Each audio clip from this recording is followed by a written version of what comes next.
Hi everyone, Jason Mobana here. So I'm going to teach you how to make your design pop, right? So this is the issue a lot of designers have when it comes to using Photoshop.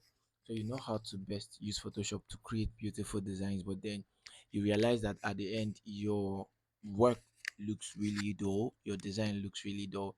How can you enhance the design? How can you make it pop? Right? How can you make it have that very beautiful feel? Right, so there are three things I'm going to be showing us. The first one is how to color balance your design. So it's quite simple, right? So once you're done with your design, like if you notice the colors are apart, they are not collected. So I wanted to collect the colors. I wanted to make all of them have a particular feel, right? So I had to do um color balance, right? So what you do is just come below your adjustment layers here. Just come here, click here, click on color balance here.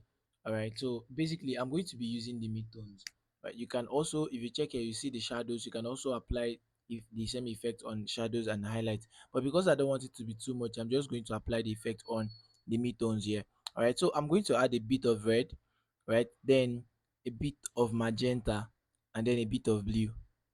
So this is basically all I want. If you want to also correct that for shadows, I'm just going to add a I'm just going to add a blue, sorry, a magenta shadow and a blue one as well. Okay. Now because I don't want the effect to be much, I'm just going to leave it this way. All right. So this is how my design was before, and this is how it is after the color correction. Okay, that's basically color balancing the design. Then immediately after you're done with this, okay, this is the last thing I usually do whenever I design. This is the last thing I do whenever I design. Now, how do you now make your design pop? um how do you make your design pop? Now I'm going to show you how I was able to change this design from this to this. Can you see the image? Everything is popping, even the lightning effect I added here, everything is now popping just with a tap. Can you see? So a lot of us struggle with creating all these very light, significant light effects. So how do you achieve it on Photoshop? It's quite simple. So what you do is to take a snapshot of the design by hitting your Control Shift Alternate E. Okay, make sure you click on the last layer here before you hit your Control Shift Alternate E. Control Shift Alternate E, right? You take a snapshot. Basically, what it does is to merge all the layers and create a copy of all the merged layers, creating a copy of all the merged layers. So that's basically what it does. So this is it here. What we do is to convert it to a smart object. Come to your filter here, go to your blur, go to Gaussian blur, right? Now increase this Gaussian blur to a point that this looks like a gradient. Increase the Gaussian blur to a point that your element here looks like a gradient, and right now it's looking like a gradient, right? It's looking like a background. So I love it this way. So you just hit your OK, then you come to your, this is your blend mode. This is the blend mode. Come to blend mode here and just hit any of this one.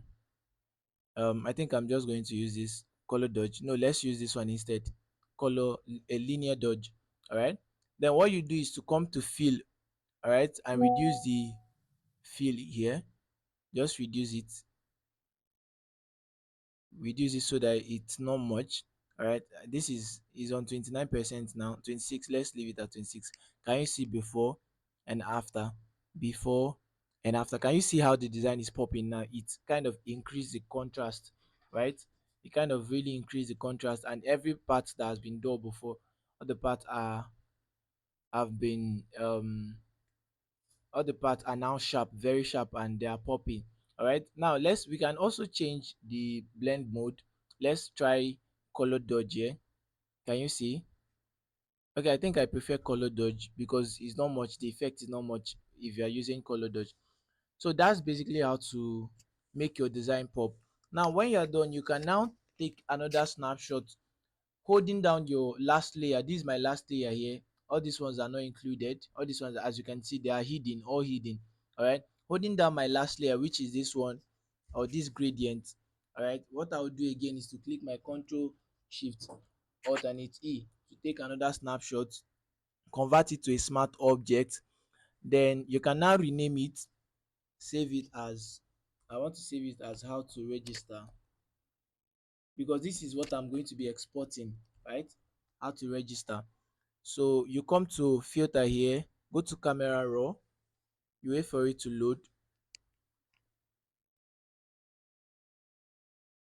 Okay, here in camera raw, I just need you to do two things, right?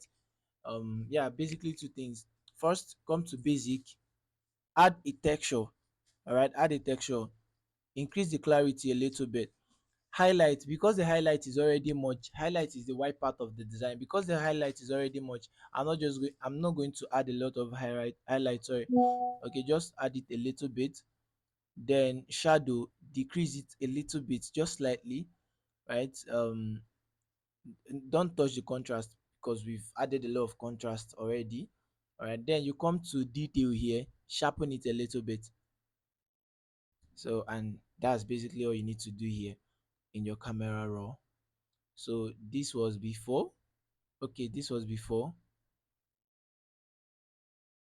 This is how the design was before. All right, and this is how it is after. Can you see the difference? So our design now is popping with a good collection of the colors. There is balancing of the colors. All right, so yeah, that's basically how to make your design pop on Photoshop.